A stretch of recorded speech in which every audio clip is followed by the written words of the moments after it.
네, 여러분 반갑습니다. 기업과 사회의 5장을 강의를 진행하도록 하겠습니다. 자, 점점 강의가 중간고사는 안 치고요.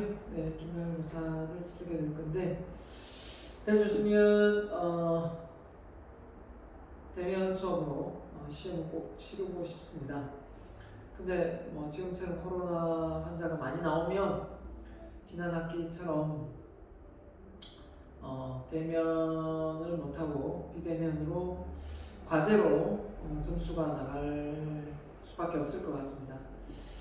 그러려면 여러분이 어떤 과제를 제출을 해야 되는데요. 지금 그냥 강의 듣고 이렇게 요약해서 올리는 것도 과제이긴 합니다만은 이걸로서 점수를 제가 채점하기에는 너무 좀 협소하고요. 그래서 이 기업과 관련되어 있는 그런 내용으로 여러분에게 자료를 좀 수집하고 그 자료를 통해서 1차적으로 자료를 수집하고 2차적으로 그 자료 수집된 내용을 가지고 PPT를 발표를 한다는 가정하에 그 PPT를 만들어서 제출하는 걸로 이렇게 하도록 하겠습니다. 만약에 시험을 친다고 한다면 그 자료 제출하는 내용의 비중은 좀 적을 거고요. 시험을 안 치게 되면 그 비중이 많이 늘어날 건데 점수에 반영하는 게. 그래서 1차적으로 중간고사 전까지는 자료 스크랩 이거는 과제로 좀 내야 될 것 같습니다. 중간고사가 4월 19일부터 일주일간 진행되는 걸로 알고 있습니다. 그렇기 때문에 중간고사 기간에 까지 자료 스크랩 뭘 할 수 있을까요? 우리가 기업과 사회에 대해서 하고 있으니까 흥하는 기업, 망하는 기업 이렇게 해서 한번 해보죠.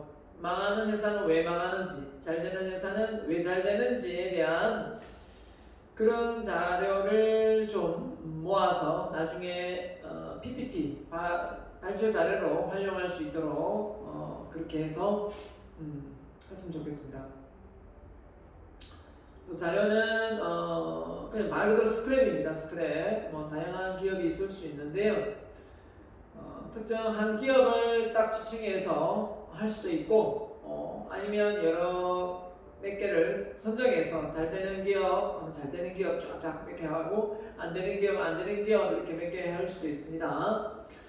그렇기 때문에 여러분이 그거는 한 기업을 하든 두세 개를 하든 여러분이 알아서 하면 되고 큰 타이틀은 잘 되는 기업, 흥하는 기업, 망하는 기업을 분류를 나눠서 잘 되는 기업 쪽으로 자료 스크랩을 할지 망하는 기업으로 자료 스크랩을 할지는 결정해서 글자 포인트 12포인트 이하입니다. 12포인트 이하로 해주세요. 너무 크면 또 나중에 이게 활자가 너무 커서 양만 많이 차지하잖아요.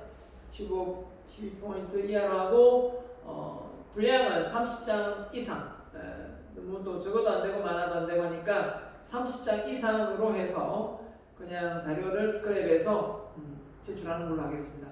근데 자료 스크랩을 제출하는데 여러분이 그 내용을 스크랩하고 안 읽을 수 있잖아요. 그렇기 때문에 확인이 불가능하거든요. 그래서 여러분이 그 중간중간에 여러분이 그 자료를 스크랩하면서 읽은 내용에 대해서 코멘트를 좀 다세요. 여러분 생각을 이렇게 달아서 그 코멘트 내용까지 30장입니다. 그러니까 자료 스크랩 내용이 좀 작아도 코멘트 내용을 좀 많이 달면 분량은 30장 이상 되겠죠. 그래서 여러분이 이 1차적인 과제를 중간고사 전까지 해서 제출하는 걸로 1차 우리가 중간고사가 없으니까 그걸로 해서 과제를 제가 일단은 대체를 좀 하겠습니다. 괜찮겠죠? 자, 다시 합니다. 흥하는 기업, 망하는 기업 정하되 기업 하나를 하든 두세 개를 엮어서 하든 상관없습니다. 국내 기업을 하든 외국 기업을 하든 어느 기업을 하든 글로벌 기업을 하든 아무 상관없습니다. 중소기업을 하든 소기업을 하든 뭐 아무 상관없습니다. 그래서 1인 기업을 하든 그 대신 흥하는 기업, 망하는 기업 이렇게 큰 타이틀이 나와야 되겠고요. 그 다음에 왜 망하는지에 대한 조사를 해야 될 것 같고, 잘 되면 잘 되는 회사 왜 잘 되는지를 한번 알아봐야 되겠죠. 네, 그걸 나중에 토대로 해서 PPT 자료로 여러분이 만들 수 있도록. PPT 자료는 최소 15장 이상, 30장까지 이렇게 해서 나중에 그건 정하겠습니다. 그건 나중에 정하겠습니다. 네, 지금까지 PPT는 자료를 이렇게 모을 때, 스크랩할 때 또 기업에 관련되어 있는 자료를 막 찾아서 그냥 한 번에 만들어진 자료를 딱 이렇게 스크랩해 와서 그걸 딱 제출하는 사람이 있는데 절대 그러면 안 됩니다. PPT 자료는 자료 스크랩에 포함 안 시킵니다. PPT 자료 아닙니다. 한글 파일로 된 것만 하세요. 오래 붙이기 PPT 내용을 오려서 내용을 뭐 이렇게 옮겨서 하든지 어떻게든 하면 됩니다. 그 대신 여러 사이트 경로를 통해서 이렇게 좀 자료 스크랩을 해야 좋은데, 어떤 내용 하나를 딱 정해서 그 한 책자에 있는 걸 내용을 딱 이렇게 해서 뭐 어디 복사해 오듯이 딱 해와가지고 제출하는 그런 우는 범하지 마세요. 제가 읽어보면 내용 다 합니다. 웬만한 거는 다 알기 때문에 그런 학생은 아무리 멋지게 제출해도 좋은 점수를 못 받습니다. 경로가 출처가 여러 군데 있어야 A 플러스를 줄 겁니다. 이 점 명심하세요. 그냥 복사해 오는 게 아닙니다. 책자 하나 복사해 오는 게 아닙니다. 여러 경로. 알겠죠? 네, 좋습니다. 그게 중간고사 전까지 제출할 수 있는 자료실 방을 제가 열어줄 겁니다. 아직은 아니고요. 중간고사 때 제출할 수 있도록 제가 자료방을 만들어 줄 테니까 지금은 자료 제출방을 만들어 주지 않을게. 네, 괜히 혼란만 초래할 것 같아요. 알겠죠? 네, 좋습니다. 자, 그러면 오늘 기억고사의 5장 우리 책의 내용은 좀 많이 부족합니다. 그래서 내용이 많이 부족해서 내가 외부에 있는 자료를 많이 포함시켰습니다. 여러분이 이해를 돕기 위해서. 그래서 기업의 목적인데요. 자, 기업의 목적이 어떻게 보면 우리가 잠시만요. 이 내용이 빠져 있는데요. 잠시만요. 네.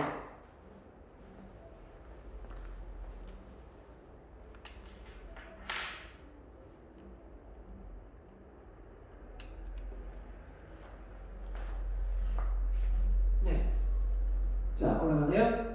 자, 우리가 기업에 관련되어 있는 이제 목적이 여기 나올 건데요. 자, 이 목적을 통해서 기업의 목적도 중요하지만 여러분이 인생의 삶에 있어서 여러분의 삶에서 여러분의 인생의 목적도 한번 생각을 해보는 그런 시간이 되었으면 좋겠습니다. 왜냐하면 이게 연관성이 있습니다. 그렇기 때문에 기업의 목적이 사실은 뭡니까?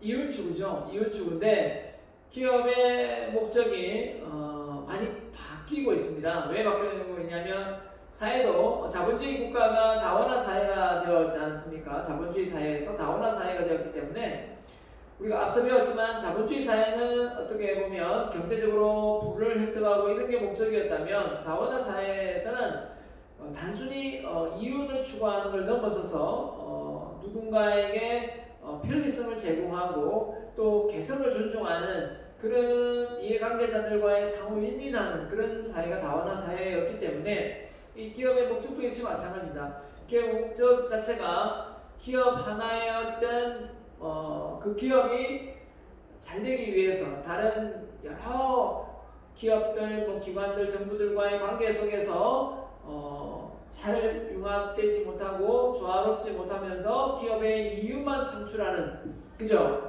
그런 기업은 사실 우리 사회에 필요치 않습니다. 그래서 경제적인 이윤도 있지만 그 중에 그 다음에 법적인 거, 그죠? 도덕적 윤리적인 거, 그다음 사회적 기업, 이런 재량적인 부분도 많잖아요. 자, 그래서 우리가 기업의 목적 역시 마찬가지입니다. 그런 것을 큰 틀에서 놓고 갖고 있어야만 기업이 나중에 방향이 흐트러지지 않고 제대로 갈 수가 있거든요. 우리 개인도 마찬가지입니다. 컨트롤에서 보면 자아실현이지만 내가 원하는 꿈을 이루고 내가 잘 먹고 잘 사는 거지만 그 좀 크게 놓게 보면 크게 좀 방향을 턴해서 내 꿈을 좀 방향성을 크게 보면 내가 이룬 꿈으로 이 사회에 기여를 할 수 있는 거지 않습니까? 그죠? 그냥 꿈 넘어 꿈이다라는 표현을 썼는데 그런 삶을 사는 사람의 어떤 생각과 그냥 나의 사리사욕을 위해서 살아가는 삶의 어떤 목적성이 저는 다를 거라 생각하거든요. 그렇기 때문에 기업도 역시 마찬가지고 개인도 마찬가지고 이런 목적을 이야기할 때는 그렇죠? 프로포즈를 이야기할 때는 여러분 스스로가 한 번쯤 이기적인 마음과 이타심이 결합되어 있는 영역이다라고 생각하면 될 것 같습니다. 기업이 그러면 어떻게 더 포괄적으로 좀 더 이 사회에 기여할 수 있는 방향으로 가야 되는지에 대한 부분은 앞서도 이야기했지만 여기서도 좀 다뤄지고 있습니다.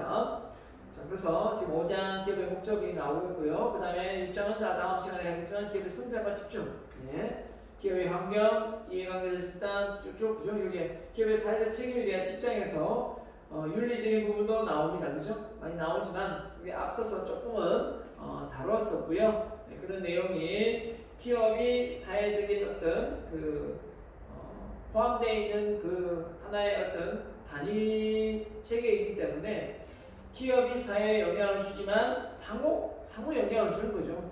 사회가 영향을 주고 기업이 사회에 영향을 주고. 자, 그래서 기업과 정신 배웠고요. 기업의 목적 가보겠습니다. 기업의 목적의 이해입니다.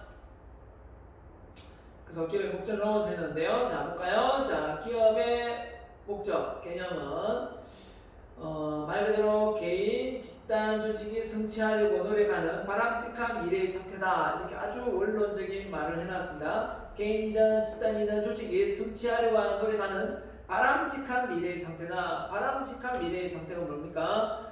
서로가 조직이든 집단이든 그 조직에 있는 또 크게 보면 이 사회도 조직이니까요. 다 더불어 상호 윈윈할 수 있는 상황인 거죠. 누구 하나의 어떤 개인적인 집단주의에서 다른 사람의 다른 어떤 조직이 피해를 보면 안 되니까. 그래서 조직의 목적은 기업이 최종적으로 달성하려고 의도하는 성과나 결과를 의미합니다. 결국은 기업의 궁극적 목적은 경제적인 부분도 있지만 그 경제적인 부분이 전체를 예전에 다 80%를 차지했지만 지금은 좀 많이 완화되고 있다라는 거죠. 자, 그래서 일단은 원하는 결과가 경제적인 것뿐만 아니라 또 사회적인 기여 이런 부분이 포함이 되어 있습니다. 그래서 기업의 경영 활동을 통해 실현하려는 최종의 도달 상태다. 그래서 그 기업의 목적이 뭔가, 여러분의 인생의 목적이 뭡니까? 라고 물었을 때 목적이요? 그런 거창한 거 꼭 세워야 돼요? 라고 말할 수도 있겠죠. 하지만 한번 세워보세요. 한번 세워보면 삶을 대하는 태도가 많이 달라집니다. 삶을 대하는 태도가 많이 달라지고 좀 겸손함을 느낄 거예요. 내가 잘나서 잘난 게 아니라 많은 사람들의 도움으로 내가 성장하고 있다, 발전하고 있다, 이것도 알게 될 거고요. 또 어떻게 보면 힘들고 지치고 어려울 때 내가 가지고 있는 이 목적성이 에너지원이 되어서 그런 위기나 시련과 역경을 좀 더 지혜롭게 잘 헤쳐나갈 수 있는 도구도 됩니다. 그렇기 때문에 이 기업의 목적으로 해서 여러분의 개인적인 목적으로도 한번 생각해 보라는 거예요. 과연 나는 무엇으로 내가 이 인생을 내 하나만의 이 드라마 같은 그죠? 영화의 주인공처럼 뭔가 만들어가야 되지 않겠습니까? 우리는 엑스트라로 살아가려고 이 세상에 존재하는 건 아니잖아요. 각자의 삶에서는 다 주인공이잖아요. 그죠? 그 목적성이 불명확하다면 결국은 인생을 많이 좀 허비한 느낌이 들 거예요. 뭐지? 나의 존재감이 뭐지? 이런 생각이 엄청 많이 들 건데 그 목적성이 좀 명확하고 분명하면 그런 부분이 많이 해소될 수 있습니다. 기업도 마찬가지죠. 기업에서 일어날 수 있는 많은 부분이 있지만 그 목적성이 과연 무엇이냐에 따라서 그 방향성이 많이 결정됩니다. 그 주로 내가 많이 존경하기 때문에 많이 거론하는 요한 케블레의 유일한 박사님 기업 CEO, 그죠? 그분은 국가가 1순위이기 때문에 기업이 그죠? 그 다음에 2순위가 교육이고 3순위가 기업이에요. 가정도 아니요, 그죠? 이렇기 때문에 어떻게 보면 그 속에서 일하는 그 직원들은 국가가 하는 일, 국가의 어떤 반대되는 세금을 안 낸다든지 덜 내게 한다든지 뭐를 쓴다든지 이런 부분을 그 기업의 CEO가 국가에 어떻게 하면 기여를 하겠는가 이런 생각을 많이 가지고 있는데 그 밑에 일하는 직원들이 그런 어떤 세금 부분에 대해서 탈세를 하거나 이렇게 하려고 하겠습니까? 아니죠. 세금을 많이 내어서 국가 발전에 기여해야 된다라고 생각하는 경우가 많지 그렇지는 않을 겁니다. 그죠? 그만큼 이 목적성이 중요합니다. 사회 속에서 조직의 역할을 정당화, 합법화 시키는 의미로 사용된다. 그래서 정당화, 합법화, 기업의 목적이 잘못 설정되어 있으면 이 정당화, 합법화가 안 되죠. 예. 자, 그래서 성취해야 하는 구체적인 지표, 개념도 내포되어 있다. 이 목표를 통해서 디테일하게 무엇을 방향을 잡아갈 것인가 방향성도 되지 않습니까? 공식적인 목적과 활동적인 목적이 있다. 그래서 공식적인 목적이 있고 이게 뭐가 있는가 이게 따라 달라질 수 있겠습니다. 공식적인 목표는 회사 내 규정도 있을 수 있겠고 또 사회가 요구하는 윤리적인 도덕적인 부분도 있을 수 있겠고 맞죠? 이 사회적인 기업 활동적인 목표는 해도 돼도 안 돼도 되지만 하는 게 좀 더 좋은 그죠? 소비자의 어떤 신뢰를 쌓는데 그런 행동을 하는 게 더 좋은 그런 경우도 많을 거라 저는 생각합니다. 자, 기업의 목적이 기업의 목적은 경영활동을 수행하기 위해 조직이 나아갈 방향을 제시해주고 일관성, 방금 전에 합리성을 제공하는 기능을 한다. 일관성과 합리성을 제공한다. 이게 흔들리면 안 되겠죠. 이 기준이 흔들리면 결국은 그 조직 속에서 일하는 사람들이 이렇게 했다가 저렇게 했다가 왔다 갔다 하면 얼마나 헷갈리겠어요. 그죠? 그래서 기업이 가야 될 방향성이 기업의 목적에 있다라고 보면 되는 겁니다. 그러면 목표와 목적은 무슨 차이가 있냐라고 한다면 결국은 기업이 만약에 매출액 100억 달성이다라는 어떤 목표를 세웠으면 그 목적이 뭐냐? 그걸 달성해서 그래서 그 돈을 어떻게 쓰고 어떻게 활용하고 그걸 왜 그렇게 하려고 하느냐? 왜 100억 목표를 달성하려고 하느냐? 매출액 100억을 가지고 뭘 하고 싶은데? 라고 누군가가 묻는다면 그에 합당한 어떤 대답이 나와야 될 겁니다. 막 거기다 대놓고 돈 많이 벌면 좋잖아요.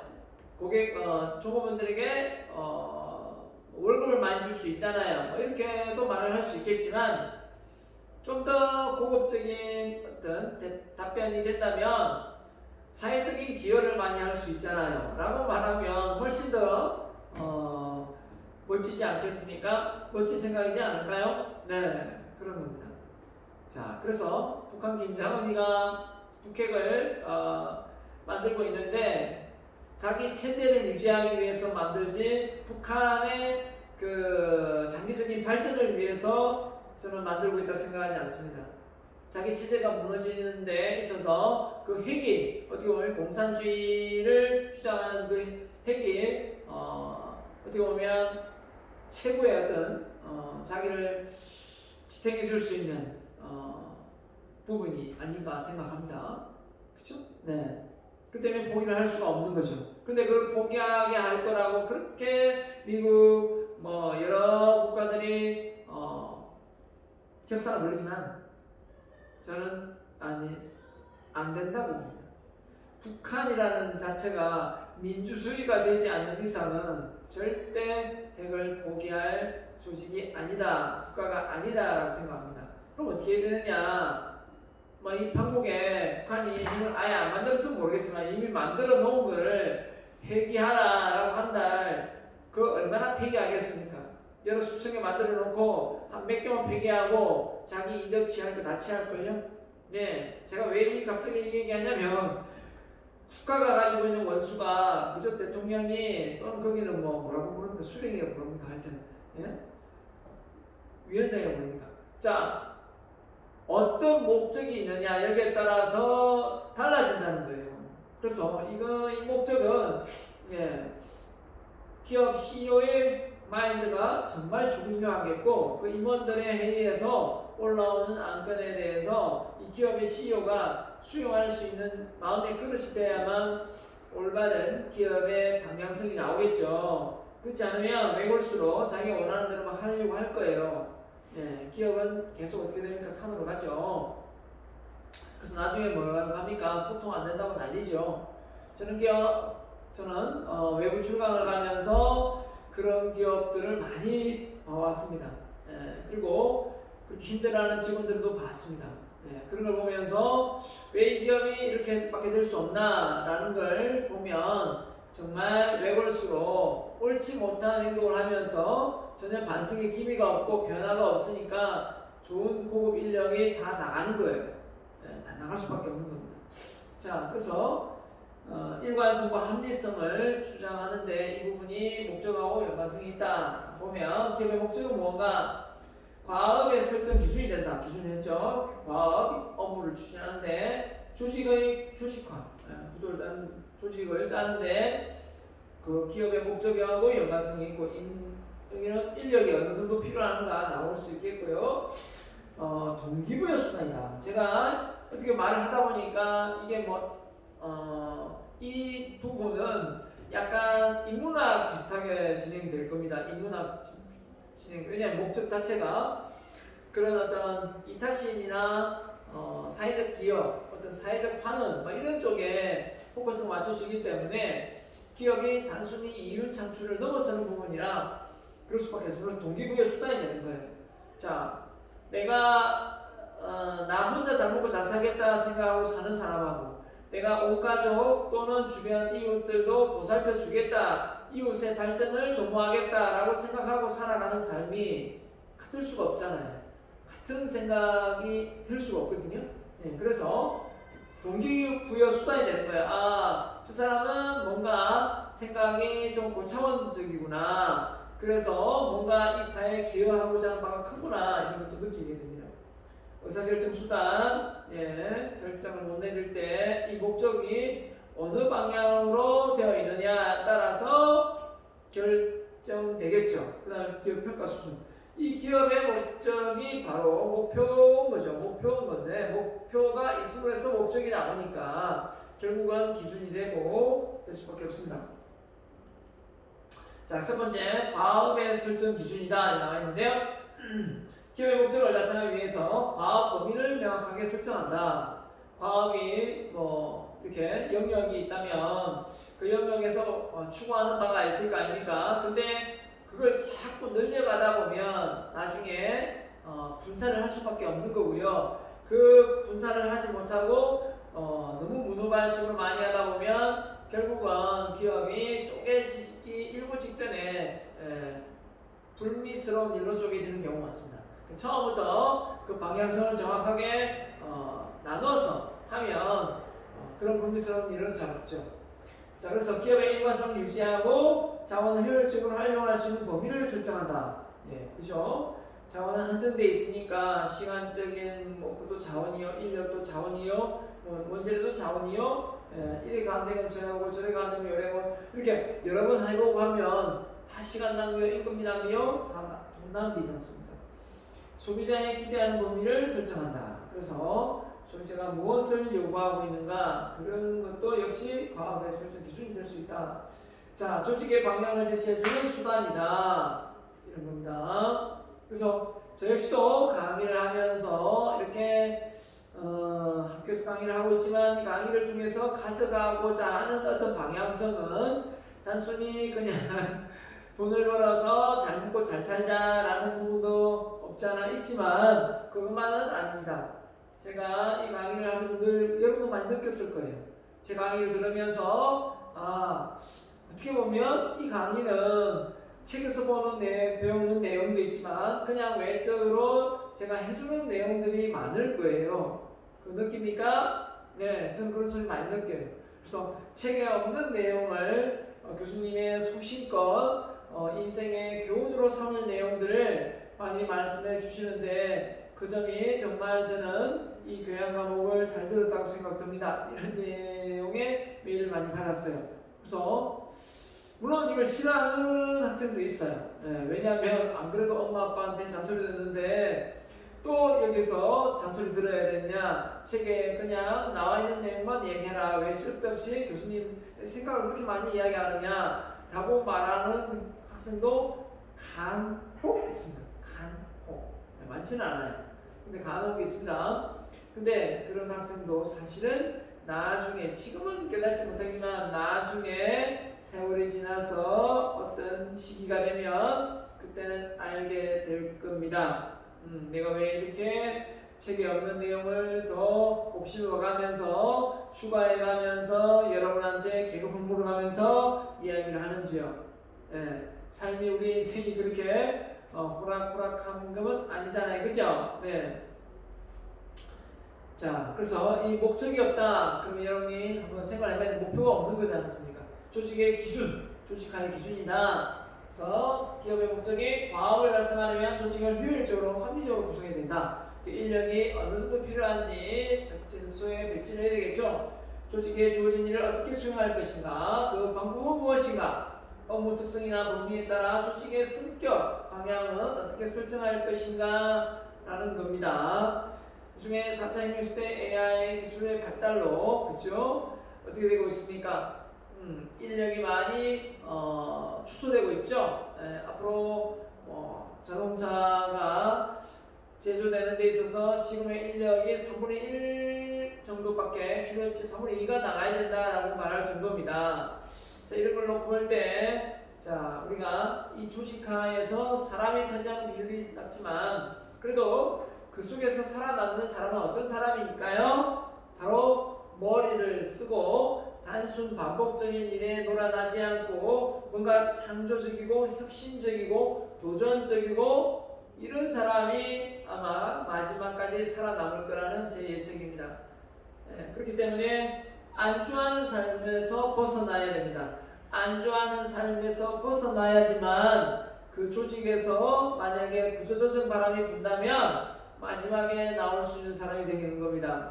그렇지 않고 매일 다람쥐 쳇바퀴 돌듯이 반복된 삶을 살아가면서 자기 삶이 바뀌지 않는다고 욕한다면 그 사람은 언제 잘릴지 모릅니다. 알겠습니까? 자, 그래서 조직 이야기하면서 팀 조직 이렇게 했는데요.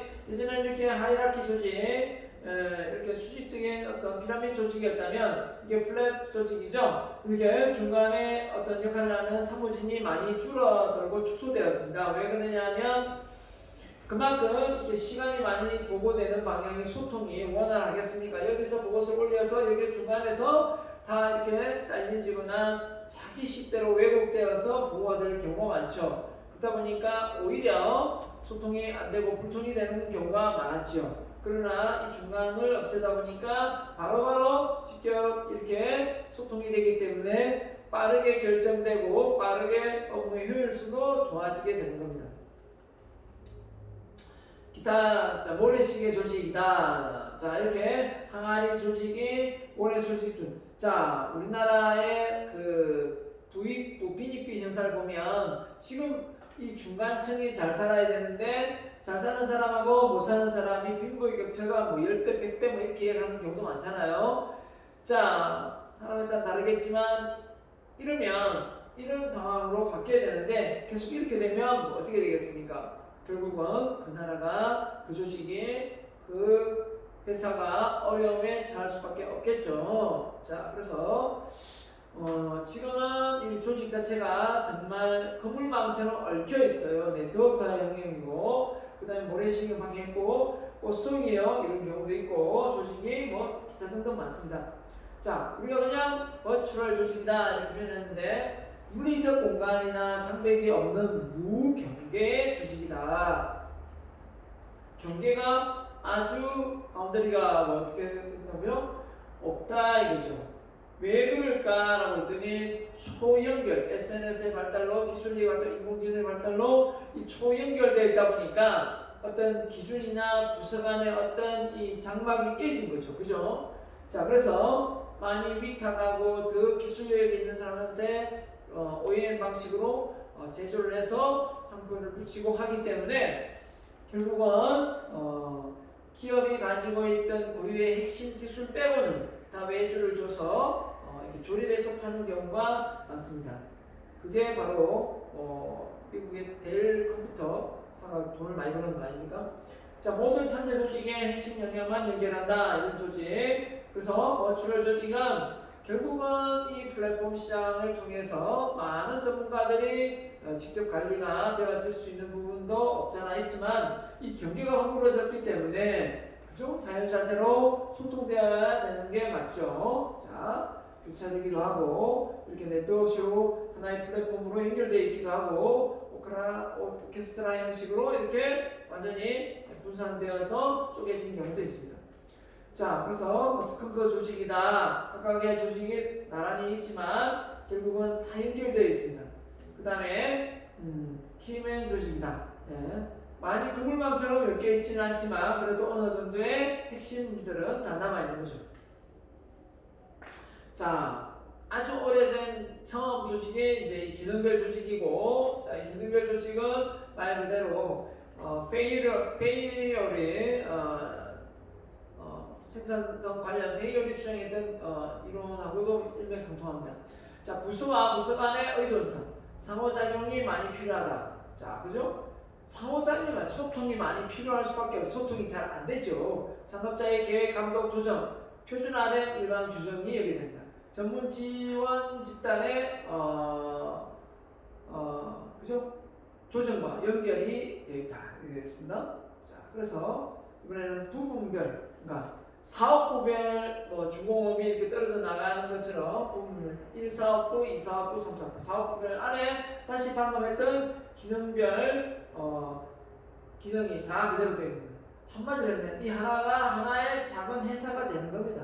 그냥 부서 부분으로 엮여놨지만, 그죠? 자, 그 다음 매트릭스 조직입니다.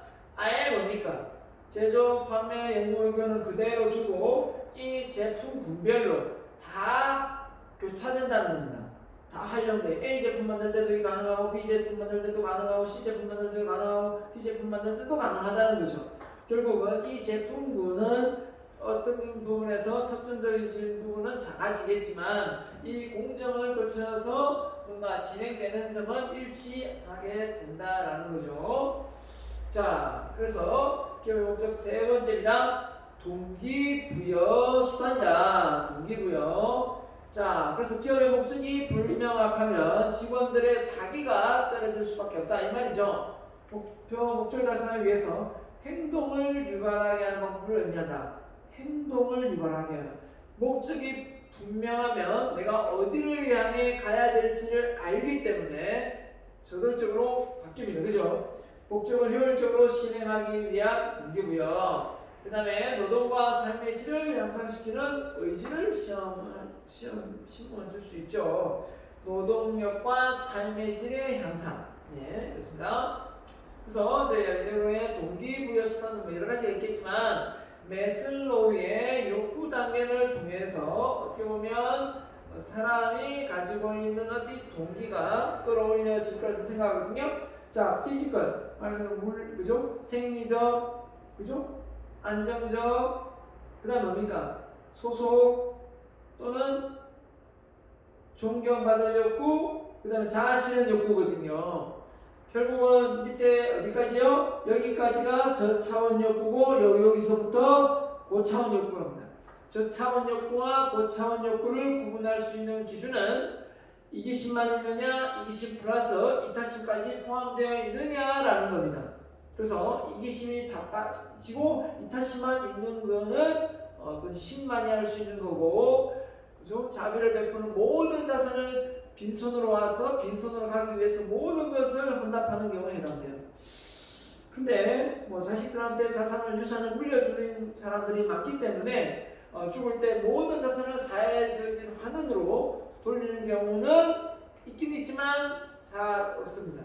맞죠? 왜냐하면 팔이 안으로 굽기 때문에 아무리 미운 자식이라 하더라도 그 자식한테 뭔가를 물려주려고 하는 경향이 없잖아, 있죠? 우리나라는.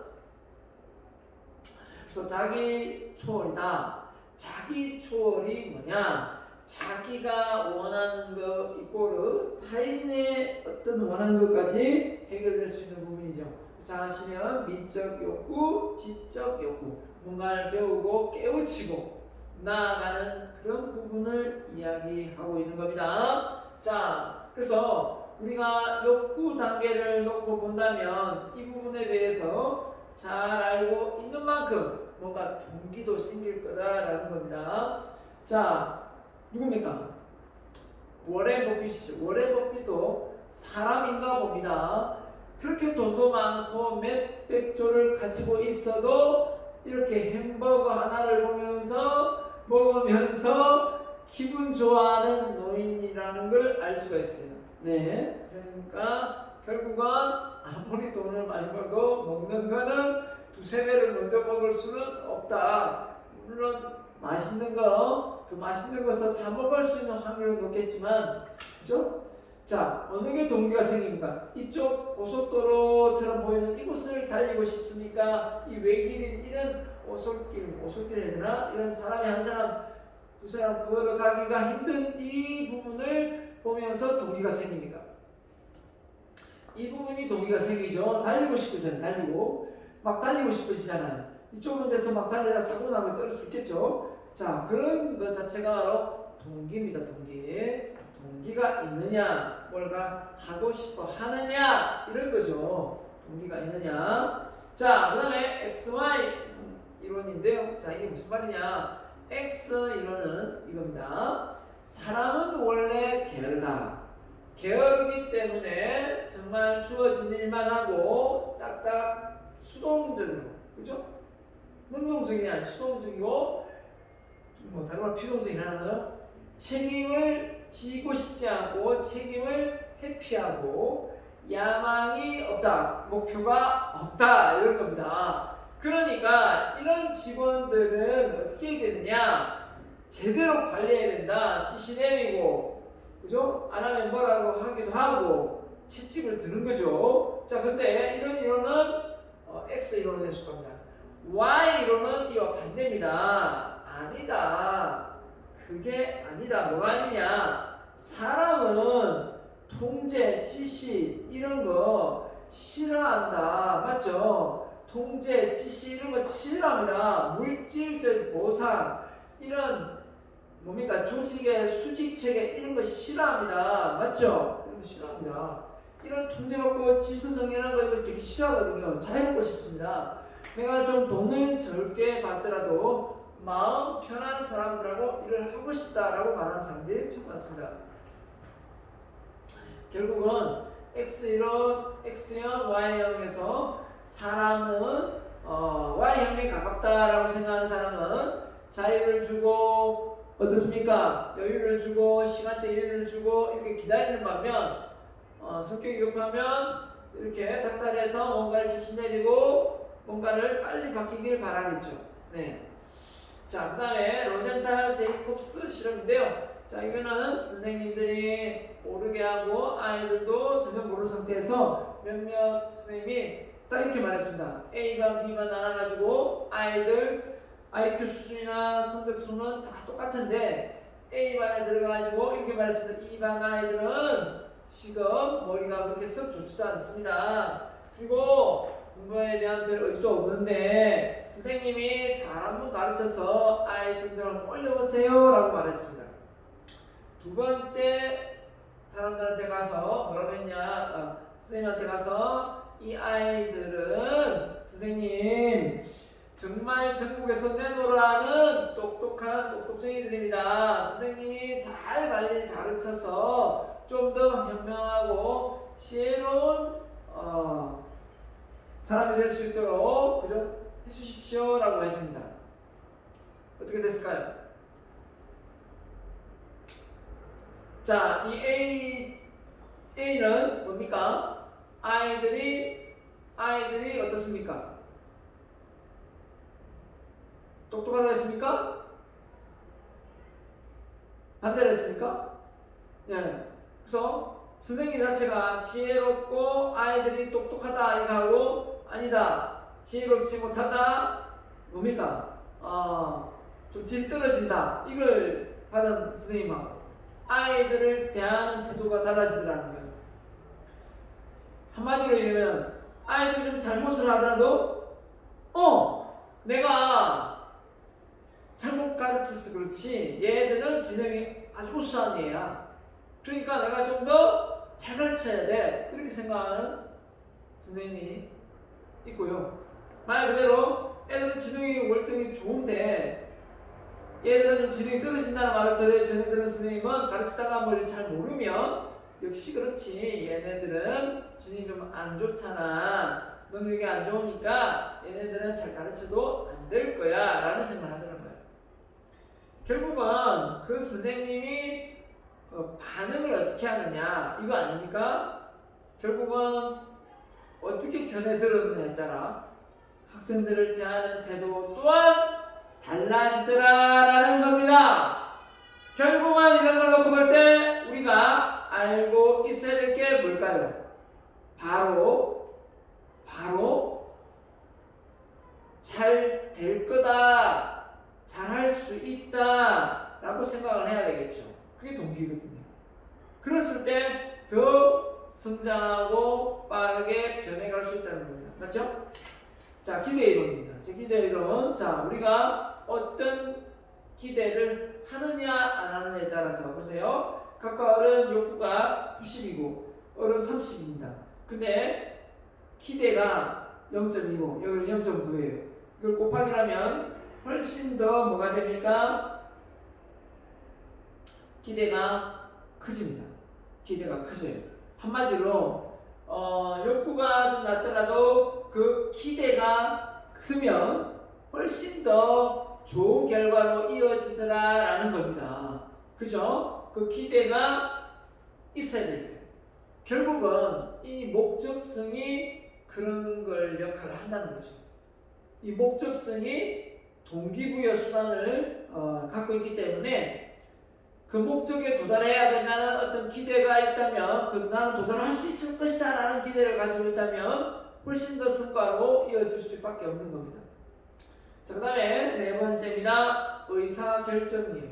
자, 의사결정을 할 때 정말 어려운 게 뭔가요? 잘못 의사결정을 내리면 손해를 보기 때문이에요. 나만 손해보면 되는데 조직 전체 손해를 보고 그쵸? 망할 수도 있어요. 망할 수도 있죠. 자, 그래서 이 의사결정을 잘 내리려면 처음부터 기준을 잘 세우고 목적을 잘 가지고 가야 돼요. 그래서 예를 들면 얘기했죠. 아무리 기업이 큰 이윤을 창출하고 할 수 있는 상황에 도래되더라도 윤리적으로 도덕적으로 어긋난 어떤 방법으로는 절대로 뭐하지 않는다? 이윤을 창출하지 않는다 라는 어떤 목적성이 있다면 어떨까요? 그 밑에 일하는 종업원들이 처신을 잘하겠죠.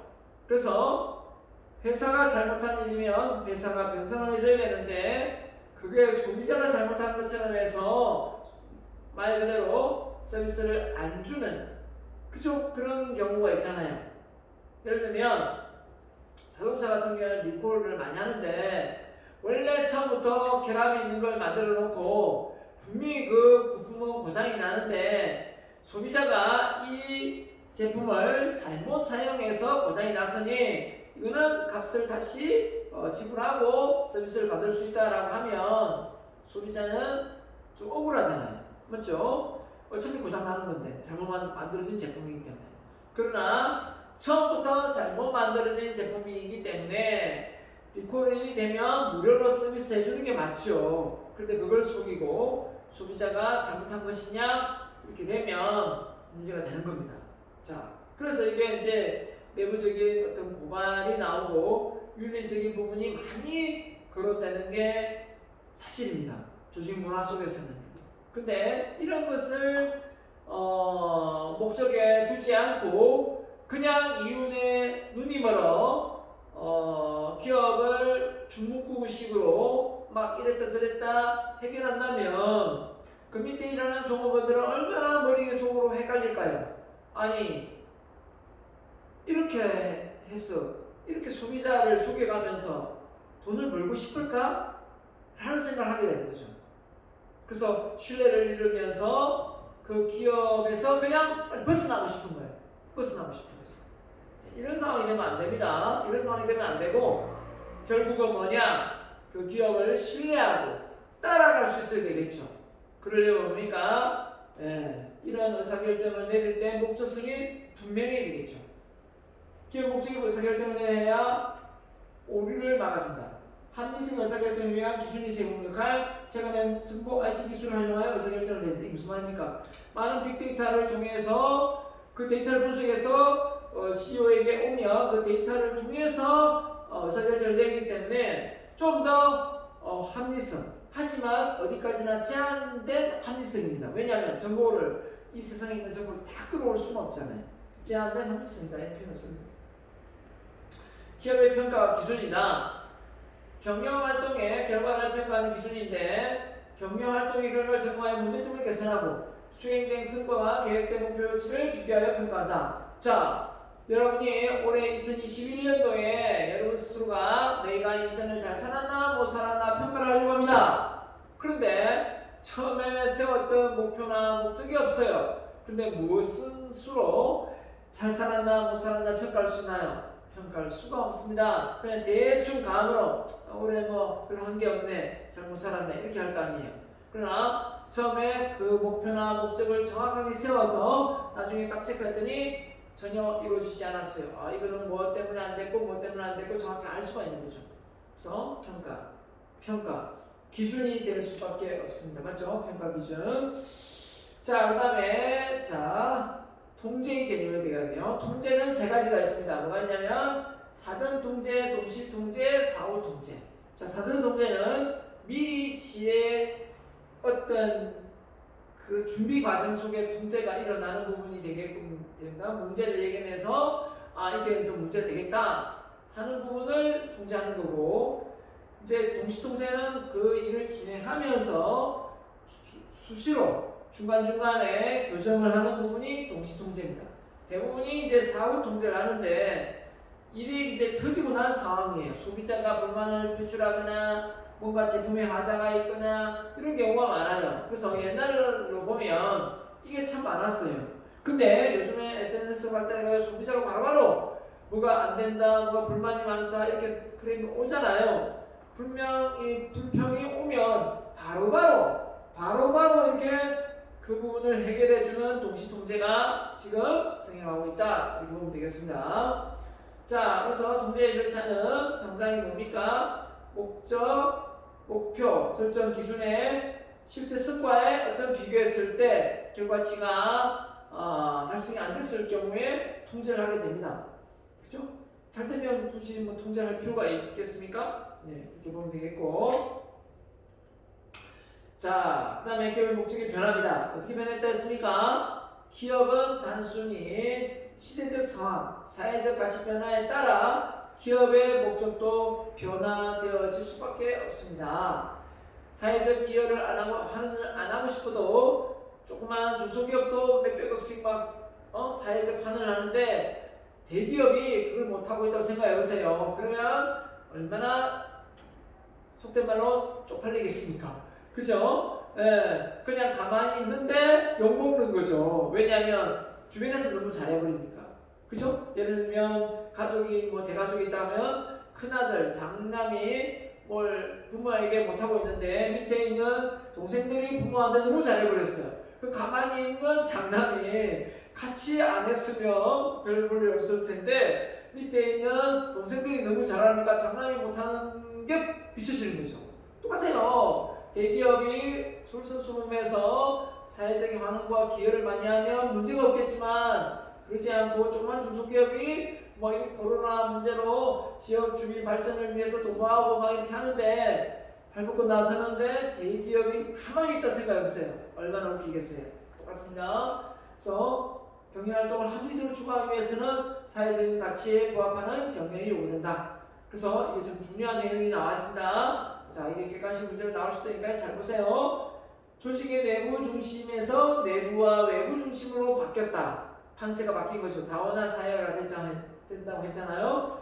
조직의 자신의 가치 중심에서 사회적 가치, 이 사회가 요구하는 방향으로 패턴이 바뀌고 있고, 조직의 이윤 추구가 사회적인 정당성, 제대로 이 사회에 해를 끼치지 않고 올바르게 했느냐, 이거 아닙니까? LH가 욕을 먹는 게 뭐예요?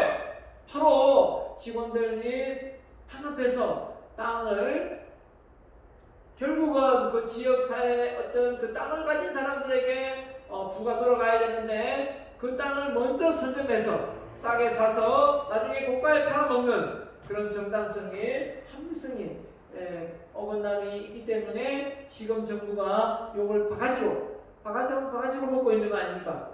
그걸 왜 그런 직원들이 하게 됐을까요? 위에서 다 하니까 윗물이 맑아야 아랫물이 맑은데 위에서 다 하니까 이러면 해도 되는가 보다 하고 따라하는 거죠. 단일 목적론 추구해서 다원적 목적 여러 가지 모든 것을 다 고려해서 그냥 이윤 추구만 아니라 도덕성, 윤리성, 법률적인 부분, 사회적인 기업 이런 이해관계자의 관계, 지역사회 어떤 발전의 도모 다 다원화되는 겁니다. 그 목적은 충족 경영이 아니라 고객 만족이다. 고객이 이 기업에 대한 브랜드 가치가 높아질 때 기업은 성장하고 발전하는 것이라는 겁니다. 단순히 이윤을 많이 추구하고 수익을 많이 내는 게 그 목표가 아니라는 뜻인 거죠. 결국은 우리가 추구해야 될 방향성도 이것이라 생각됩니다. 그죠? 네. 단지 내가 잘 먹고 잘 살고 혼자서 그냥 잘 사는 현재 시간에 다 살고 있는데 도와주지 않는다면 그것도 문제예요. 내가 기업을 사회를 운영하고 있는데 그 지역 주민이 어려움에 처해서 힘들어한다면 그 지역 주민을 위해서 환원을 하는 이런 마인드가 지금 기업과 사회가 종속 관계가 아닌 이렇게 상호 대등한 관계에서 서로가 윈윈할 수 있는 문화를, 조직 문화를 만들어가지 않겠습니까? 네. 그래서 기업의 생산자 중심에서 이제는 소비자의 욕구가 다양해지니까 소비자의 파워가 어떻게 보면 더 세진 거죠. 소비자의 요구하는 품질 전략으로 변화되었습니다. 그래서 소비자는 어떻게든 질 높은 그런 서비스를 받고 싶어 한다는 겁니다. 제가 지금 선거철 해가지고 밖에 좀 소란스러운데 이해해 주시기 바랍니다. 자, 다 끝나갑니다, 이제. 자, 기업의 단일 목적론입니다. 자, 이 목적론은, 자, 누가 얘기했냐? 이 프리드만이라는 사람이, 자, 나중에 시험 문제도 나올 수 있습니다. 시장의 메커니즘에 의해서 경제적 기능을 중심으로 수행한다. 조직 개인의 이익이 곧 사회적인 전체 이익이다. 이렇게 말했습니다. 그러니까, 한마디로, 개인이 돈을 잘 벌면, 그게 나중에 뭐 돈을 바깥에 시장에 쓰니까, 결국은 사회적인 이익이 된다라고 말을 했습니다. 물론 뭐 틀린 것은 아닙니다. 어떤 그 지역에 돈이 많이 풀릴 수도 있는 조건은 되니까요. 하지만 이 이론은 어디까지나 조금 어떻게 보면 기업의 그 경제적인 이익에 좀 단일화된 측면이 좀 강해요. 본질적으로 이 극대화를 위한 경영활동을 수행한다. 결국은 여기에 동참한 사람이 아담 스미스, 그 다음에 리카도. 아담 스미스는 말 그대로 뭐 자본주의 보이지 않는 손을 주장한 사람이니까 리카도나 고전 경제학파들이 주로 수익, 비용의 관계에서 수익이 많아야 되기 때문에 이윤이 많이 남는 쪽으로 효율성과 효과성을 많이 따지지 않겠습니까? 그런데 그걸 사회적인 환원을 하고 나눈다는 게 비용으로 생각하는 거죠. 자, 그래서 프리드만은 좀 문제점이 뭐냐? 사회 변화에 순응하지 못한다. 맞죠? 소비자의 이해관계자의 요구에 충족하지 못할 수가 있다. 이윤 창출을 목적으로 하다 보니까 환원이 안 되죠. 단순히 수익과 이익의 관계를 강조한 것은 다른 가치를 잃는 것이다. 맞죠? 경영자를 합리적 행동의 경제인으로 파악하는 것이 문제다. 아무리 경제인이 합리적으로 한다 한들 사람인지라 이게 가치관이 흔들릴 때도 있고 팔이 안으로 굽어서 다르게 오류가 날 수도 있는 부분이 있습니다. 이게 아닌 이상 그렇지 않습니까? 예, 그런 점을 우리가 이해할 필요가 있겠습니다. 기업은 이윤 추구의 목적. 자, 그래서 기업은 이익에 대한 진정한 가치 수준을 높여야 한다고 주장한 학자 각각 나옵니다. 학자들 잘 기억을 하세요. 시험 문제 나올 수 있습니다. 기업은 이윤 추구의 목적으로 해서 적정 이윤을 추구해야 된다. 너무 많이 이윤을 중출하고 소비자가 피해를 보면 안 된다. 적정 이윤을 추구해야 된다. 예를 들면 원가가 예를 들면 100원짜리인데 이걸 100만원 100원짜리인데 1000원에 팔고 2000원에 팔면 좀 이해가 되죠. 근데 이걸 100원짜리인데 만원에 판다 좀 이해가 안 되죠. 아니 5만원에 판다 10만원에 판다 100원짜리인데 말이 안 되죠. 그러니까 적정 이윤을 남겨야 된다라고 주장하는 겁니다. D님은 D. 기업 목적은 이해관계자 상호간의 이익을 공유하는 적정 이윤을 주장한 사람이 누구라고요? 딘. 제임스 딘이 아니고 딘입니다. 자, 딘이고 두 번째는 기업은 경영활동에 만족 이윤을 추구해야 된다. 만족 이윤. 만족 이윤 누가 했을까요? 사이먼이 말했습니다. 기업의 이익을 기업이 생산하는데 요구되는 수준에서만 돼. 기업의 이익을 기업이 생존하는 순간 기업이 그냥 안 쓰러지고 안 넘어지고 하는 수준에서 만족해야지 이걸 많이 수익을 내려면 오히려 탈이 난다. 만족 이윤을 추구하는 사람 누구라고? 사이먼. 그 다음에 세 번째 필요 최저 이윤을 이야기해요. 필요 최저 이윤 누구냐면 바로 피터 드러커. 경영의 아버지 피터 드러커 뭐냐면 기업의 유지를 위해서 최소한 비슷하죠. 기업의 생존을 위해서 기업의 유지를 위해 최소한의 이윤만을 추구해야 된다. 비슷한 이윤입니다. 그죠? 드러커는 그래서 필요 최저 이윤. 필요 최저 이윤이고 기업이 생존할 만큼 만족 이윤, 생존할 만족 이윤, 만족할 수준, 만족해야 된다. 만족 이윤, 생존하는 요구하는. 자, 그다음 볼까요? 자, 존속론적. 자, 존속. 그래서 기업이 존속하려면 일단 경제적으로 뒷받침돼야 되죠. 기업이 계속 기업의 개념, 그죠? 기업이 사라지면 안 되잖아요. 사라지면 안 되니까 기업이 계속 기업의 기능을 충실히 이행하여 가치를 창출할 때 지속적으로 유지하는 것이다. 맞죠? 그 다음에 봉사적 목적. 옛날 같으면 이런 게 없었죠. 기업이 뭐 사회단체도 아니고 복지단체도 아니고 뭐 봉사예요? 라고 말하겠지만 생산성을 향상시켜 소비자에게 저렴한 가격을 공급하고 근로자에게는 고임금 지급을 통한 봉사기관이라고 보는 이론. 봉사적 목적론도 있다. 이런 게. 대표적으로 이제 포드의 포디점이 저가격 고임금. 자, 이 주장을 했는데 포디점 책에 없는 내용을 좀 보강할게요. 자, 저가격 고임금. 자, 가격은 낮추고 소비자한테 좋죠. 고임금 누가 좋아요? 종업원이 좋잖아요. 그러니까 결국은 기업 이윤은 낮아질 수밖에 없죠. 소비자는 싸게 먹고 싸게 제품을 구입하고 종업원은 고임금을 가져가고. 그러니까 회사는 어디까지나 사회적인 기업을 사회 공중에 대한 봉사적 기관으로 본 사람이 누구라고요? 누구라고요? 바로 헨리 포드입니다. 헨리 포드입니다. 봉사 기관을 주장한 사람이 누구라고요? 헨리 포드. 객관식 문제 나올 수도 있어요. 이윤 추구 목적을 하는 경영은 부정하지만 봉사의 결과로서 획득된 이유는 오히려 존재, 발전을 위하여 필요하다. 기업의 목적은 이윤 동기가 아니라 봉사 동기로 전환시켜야 된다. 이야, 1863년 태어나서 1900년도에 90몇 년도에 이런 생각을 하고 산 사람이 과연 몇 사람이 될까요?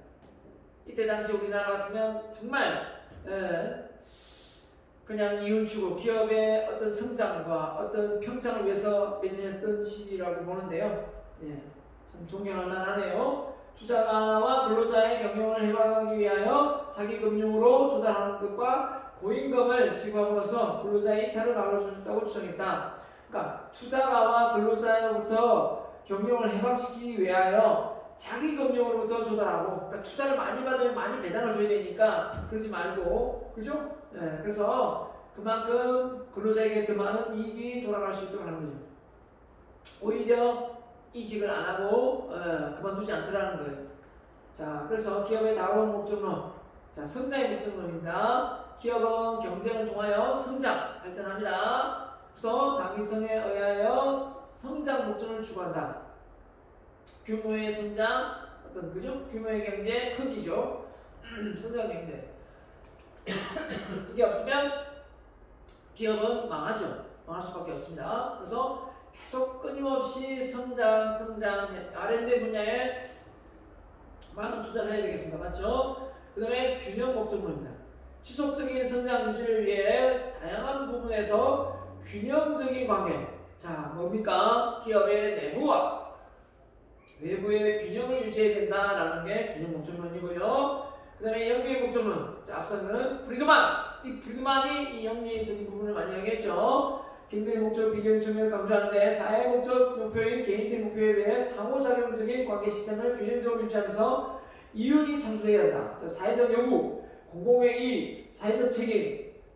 그래서 이거는 프리드만보다는 좀 낫네요. 프리드만은 무조건 이윤, 사회적인 개인의 이윤이 사회적 기여한다 이렇게 얘기했습니다만은 여기서 말하는 영리 경영 목적론은 사회적 욕구, 공공의 이익, 사회적 책임을 같이 동반해야 된다 이런 겁니다.